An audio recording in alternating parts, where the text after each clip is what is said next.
दिल टूटना अधूरी धड़कन। एक पहाड़ी शहर में अर्जुन नाम का लड़का रहता था। अर्जुन साधारण था, लेकिन उसका दिल बहुत साफ था। उसे शाम के समय पहाड़ियों पर बैठकर सूरज डूबते देखना बहुत पसंद था। वह अक्सर सोचता था कि उसकी जिंदगी में भी कभी कोई ऐसा आएगा जो उसकी खामोशी को समझ सके। एक दिन उसके कॉलेज में नई लड़की आई। उसका नाम था सिया। सिया की आंखें गहरी थीं, जैसे उनमें कोई अधूरी कहानी छुपी हो। वह ज़्यादा बोलती नहीं थी, लेकिन जब मुस्कुराती तो लगता जैसे किसी ने कमरे में दीप जला दिए हों। पहली मुलाकात। एक दिन कॉलेज की लाइब्रेरी में अर्जुन किताब पढ़ रहा था। अचानक सामने से एक आवाज़ आई, सॉरी, क्या ये सीट खाली है? अर्जुन ने सिर उठाया। सामने सिया खड़ी थी। उसने धीरे से कहा, हाँ, बैठ जाए। उस दिन दोनों चुपचाप बैठे रहे, लेकिन कभी कभी उनकी नज़रें टकरा जाती और दोनों हल्का सा मुस्कुरा देते। यहीं से उनकी कहानी शुरू हुई।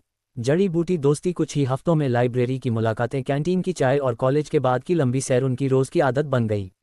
सिया को बारिश बहुत पसंद थी और अर्जुन को उसकी बातें। एक दिन तेज बारिश हो रही थी। दोनों कॉलेज के गेट के पास खड़े थे। सिया ने हाथ फैलाकर बारिश की बूंदें पकड़ी और हंसते हुए बोली, बारिश में दुनिया थोड़ी खूबसूरत नहीं लगती? अर्जुन उसे देखता रह गया। उसने धीरे से कहा, दुनिया नहीं, तुम खूबसूरत लगती हो। सिया कुछ पल के लिए चुप हो गई, फिर उसने नज़रें झुका लीं। उस दिन दोनों को समझ आ गया कि उनकी दोस्ती प्यार में बदल रही है। दिल प्यार। कुछ महीनों बाद अर्जुन ने सिया को पहाड़ी पर बुलाया। सूरज ढल रहा था, आसमान गुलाबी और नारंगी रंग से भर गया था। अर्जुन ने कांपती आवाज में कहा, सिया, मुझे नहीं पता ये कब हुआ, लेकिन अब मेरी हर सुबह तुम्हारे ख्याल से शुरू होती है। सिया की आंखों में आंसू चमकने लगे। अर्जुन ने कहा, मैं तुमसे प्यार करता हूँ। सिया ने कुछ देर चुप रहकर धीरे से कहा, मैं भी। उस दिन दोनों बहुत खुश थे। उन्हें लगा जैसे उनकी जिंदगी अब पूरी हो गई है। लेकिन जिंदगी कभी कभी सबसे खूबसूरत कहानियों में सबसे गहरा दर्द लिख देती है। एक सच। कुछ महीनों बाद सिया अचानक बदलने लगी। वह जल्दी थक जाती थी, अक्सर चुप रहने लगी। अर्जुन पूछता, सब ठीक है ना? सिया हमेशा मुस्कुराकर कहती, हाँ, बस थोड़ा थक गई हूँ।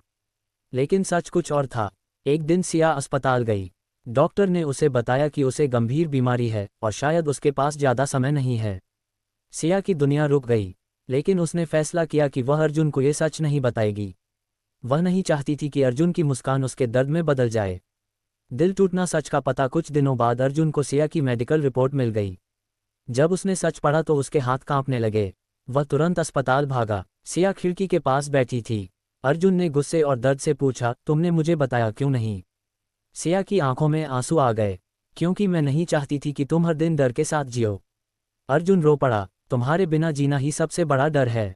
हंसिया चांद। आखिरी दिनों की कहानी। अब अर्जुन रोज अस्पताल आता था। दोनों घंटों बातें करते, वे पुरानी यादें याद करते। कॉलेज की लाइब्रेरी, पहली बारिश, पहाड़ी पर किया गया इजहार। कभी कभी सिया चुपचाप अर्जुन को देखती रहती, जैसे वह उसकी हर तस्वीर अपने दिल में हमेशा के लिए कैद कर लेना चाहती हो। आखिरी रात। एक रात सिया की हालत बहुत खराब हो गई। अस्पताल के कमरे में हल्की रोशनी थी। अर्जुन उसका हाथ पकड़े बैठा था। सिया ने धीरे से कहा, अर्जुन, अगर मैं चली जाऊं तो क्या तुम मुझे भूल जाओगे? अर्जुन की आंखों से आंसू बहने लगे। कुछ लोग जिंदगी में एक बार मिलते हैं और फिर हमेशा के लिए दिल में रह जाते हैं। सिया मुस्कुराए, तो मैं हमेशा तुम्हारे दिल में रहूंगी। अलविदा। सुबह होने से पहले सिया की सांसें धीरे धीरे कम होने लगीं। अर्जुन घबराकर बोला, सिया, आंखें खोलो। सिया ने आखिरी बार आंखें खोलीं। उसने बहुत धीरे से कहा, मैं तुमसे बहुत प्यार करती हूँ। अर्जुन रोते हुए बोला, मैं भी, हमेशा। और कुछ ही पल बाद सिया की सांसें रुक गईं। कमरे में सिर्फ मशीन की धीमी आवाज रह गई। अर्जुन का दिल जैसे उसी पल टूट गया। कई साल बाद आज भी अर्जुन हर साल उसी पहाड़ी पर जाता है। वह वहीं बैठकर सूरज डूबते देखता है। कभी हवा चलती है तो उसे लगता है जैसे सिया पास बैठी है। लोग कहते हैं मोहब्बत खत्म हो जाती है, लेकिन कुछ प्यार ऐसे होते हैं जो मौत के बाद भी खत्म नहीं होते। वे बस याद बनकर दिल में हमेशा धड़कते रहते हैं। ऐसी ही रोमांटिक स्टोरीज के लिए चैनल को लाइक और सब्सक्राइब करें। एक प्यारा सा कमेंट, कहानी कैसी लगी? अगली बहुत रोमांटिक स्टोरीज के लिए तैयार रही, जल्दी ही आ रही है।